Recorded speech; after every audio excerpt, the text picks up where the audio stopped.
So here is the course outline for the Becoming a Seven-Figure Trader program. We are going to start off on Introduction to Market Structure, Wave Analysis, then Market Chart Setup and Indicators, Chart Labeling, which is actually one of the most important part, the non-subjective, corrective, reversal and continuation flat patterns.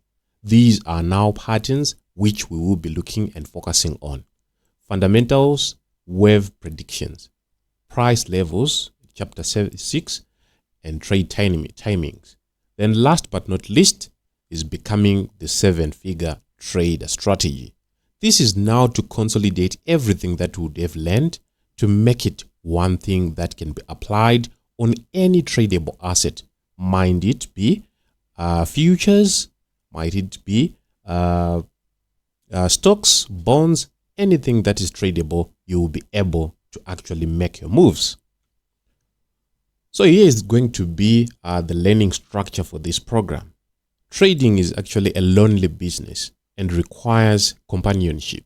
By companionship, it means we need others for us to trade properly. But these companions must be of the same caliber as us. If you actually take someone who is from ICT or SMC to be your trading companion, you are definitely going to be in a conflicting phase. So you have access to live market analysis every Monday and Wednesday on Zoom. This will be 8 o'clock GMT +2. I'll be actually sharing with you the times as well as the details in our trading flow. Each Monday, we will create trades of the week checklist, and all sessions will be recorded for the purposes of those who won't be able to attend live classes. You will be in a trading flow with other like-minded traders where you can interact, ask, and so on. So make sure you are actually going to understand, comprehend everything that we talk, so that when you talk with others, we will be on the same page.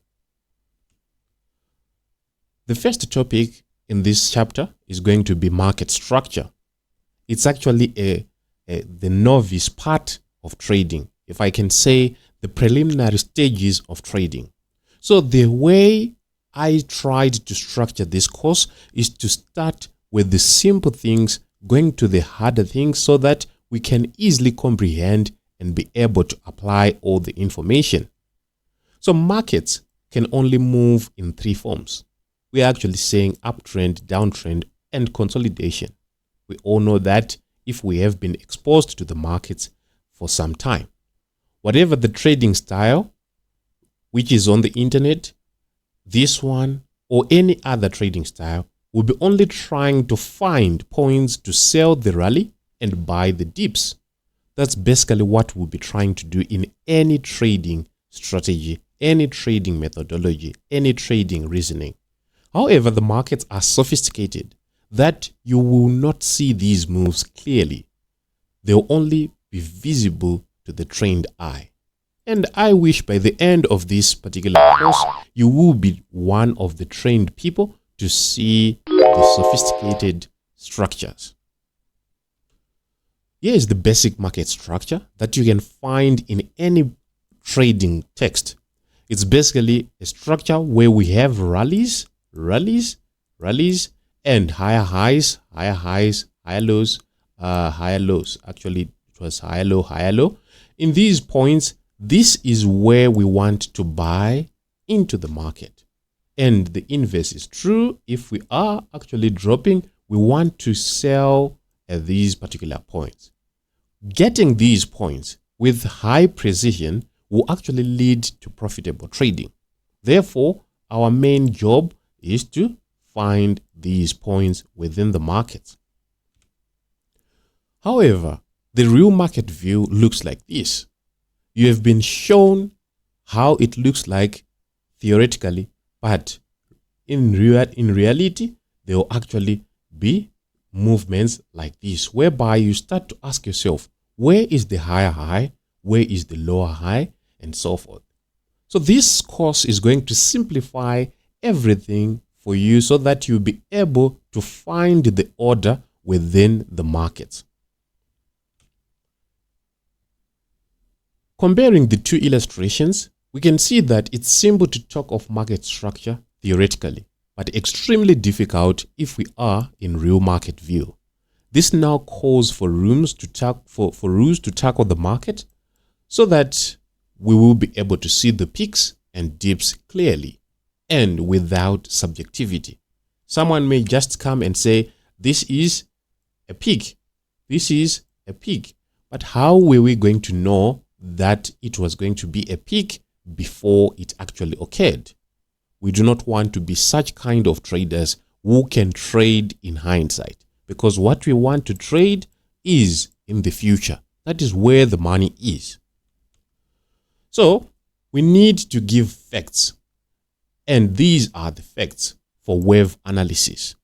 We say markets moves in waves. Waves and levels are two names that can be interchangeably used in this particular course. So in some cases, I would love to say levels. In some cases, I would love to say waves. Always know that we mean one thing. Waves and levels are defined as rallies that create market structure, higher highs or lower lows within our flow. So we are saying these rallies are the waves or the levels that we are talking about.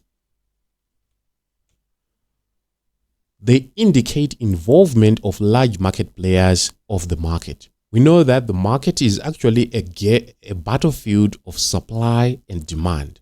Whenever there is demand, supply must come in, and whenever supply comes in, it raises the demand of a particular asset within their pairing.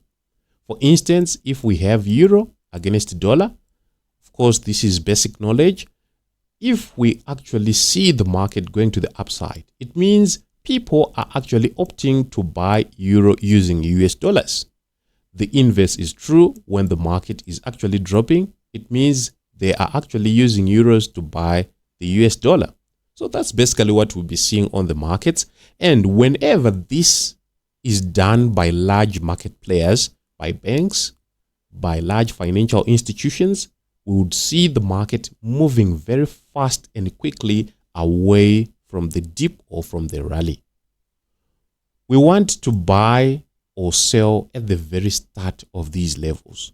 Our job is actually to be able to catch and utilize the moves that comes after a dip has been issued or a peak has been issued in a downward trend. That is the sole core of this course. We want to be able to buy before rallies occur or before the market moves. So here is an illustration of waves within the actual context. We are saying a wave is actually a fast move that is issued as a result of involvement of large market players. In this particular case, we can see this as our starting point. We had a fast move to the downside. After a fast move, we actually created a lower low, a higher low, like this, a lower low, right? The market gave us what we call a corrective structure in the opposite direction to the impulse. A corrective structure is done or is actually a result of market players taking out or closing their trades whenever they feel to do so. So let's say there were sales, 10,000 contracts in sales. When this was issued, they actually started to close off some of their orders, and it disturbed the balance that was within this flow to create a choppy phase. So this choppy phase is basically called a corrective structure or basically a consolidation. Wave 2 will only be validated if it breaks the low of wave 1. We can see the first wave making this low and then breaking. That is when we would say this was a valid wave. Wave 3 will also use the same principle. We need to break the low of the previous wave for us to create the last push to the downside like that. So the points that we should have made our entries were 1 and 2. And do not worry, as we go with the course, you'd see that it's not even difficult to capture these points with accuracy. So here are the rules to levels counting. A wave is an impulsive, is impulsive, meaning that it is very fast in its nature. After a wave comes a slow choppy move or a retracement against the impulse. When counting these waves, they are validated only if they break the high or low of the previous wave. The first wave is there to give us direction of the market flow, as we will talk more about this in the later chapters. Our job is to buy or sell at the start of the new waves. So we now need to see this on practical on the charts. Let's now jump over the charts so that we can see how these are counted. So this is euro against dollar.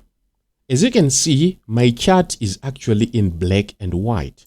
We can see that my candles are actually in black and white. There is a reason behind this. Our charts, we have been programmed to put our charts in green and red.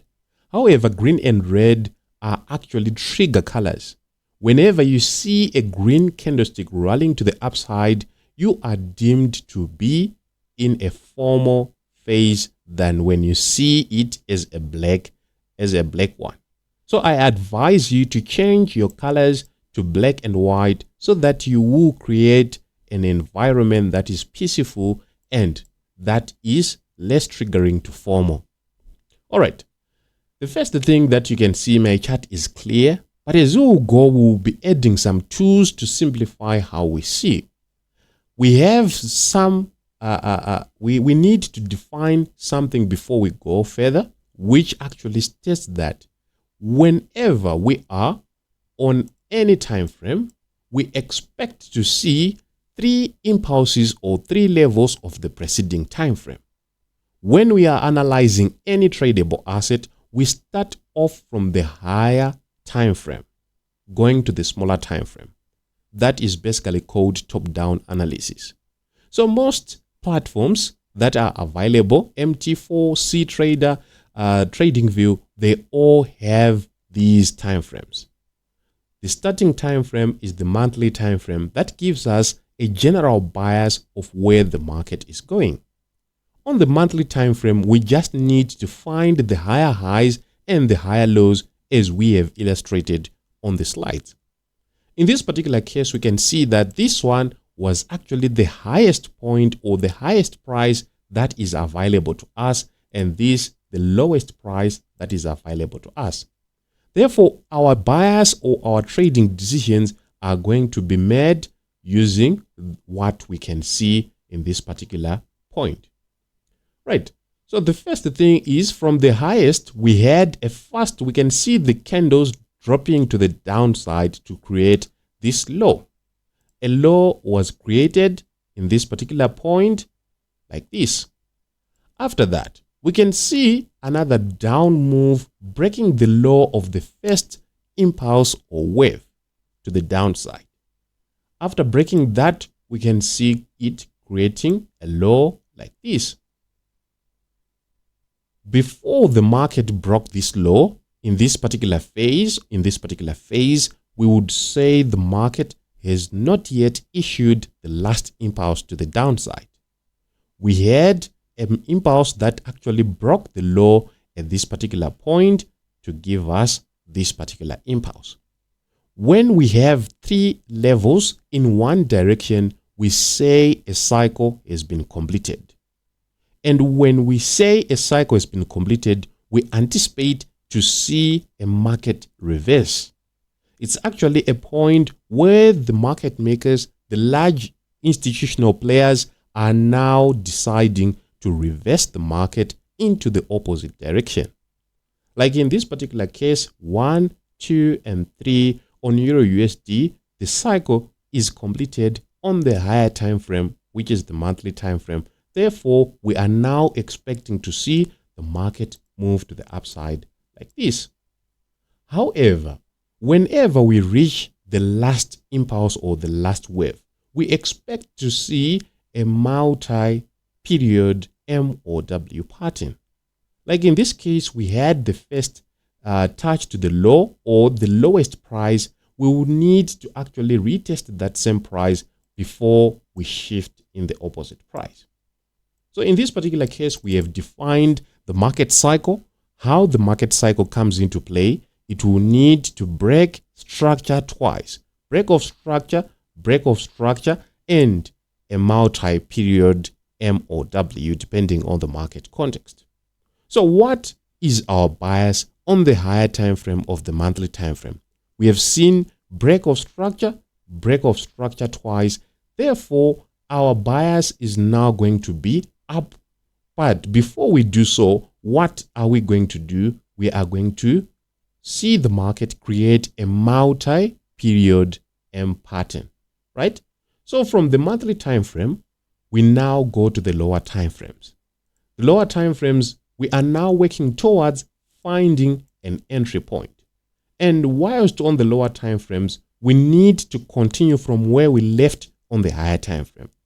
The higher time frame told us that the market needs to go down like this for us to get this move. What can we see on the weekly time frame? The weekly time frame has just magnified what we were seeing on the monthly time frame. Therefore, we cannot base our entry on this particular move that we can see right now. So we need to go on the lower time frames again so that we can count the waves as we have talked about. So we can see this is the lowest point that we saw on the higher time frame. And whilst we saw that point, what can we see? We can see that the market actually made an impulsive move to the upside, right? Break structure first and then broke structure second, like this. So we had first impulse, break of structure, and then break of structure. You should see the breaks of structure clearly for you to actually validate a particular level, a particular wave, or a particular impulse. So we can see that these moves were actually slow moves that were issued. This one was low. This one was also slow. So slow moves, but we actually saw breaks of market structure to reach this highest price. So what can we say on the highest price? We said we need to actually have a multi-period M pattern or W pattern depending on the market context. On this particular pair, we can see that we had first touch or first shoot to the high, then the market went to the downside. Then second shoot to the high, like that. What are we now expecting? We are expecting to see the market to go to the downside as what we have seen on the monthly time frame. If you are finding this difficult, do not worry, as we are going to apply several tools to simplify how we see these particular moves. In this particular case, we are now at this particular point to go to the downside. We've said whenever we are at a time frame that is above, we actually expect to see 3 impulses of the lower time frames. Meaning that whilst we are on the daily, we can actually expect to see 3 impulses, 3 levels of the preceding time frame. So from this particular point, we can see that the market has gone to the downside.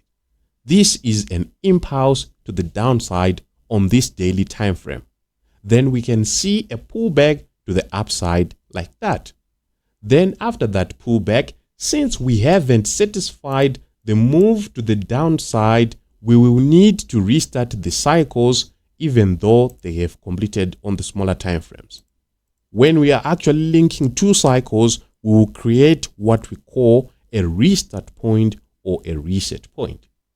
So from this particular point, if we go to the H4 time frame, whilst we've seen that we are trending to the downside, we will need to see that restart point or that a point of connecting two cycles. On the H4 time frame, which is this particular point, this is the point that we are now seeing on the H4 time frame. On the H4 time frame, we can see that we have the first impulse to the downside.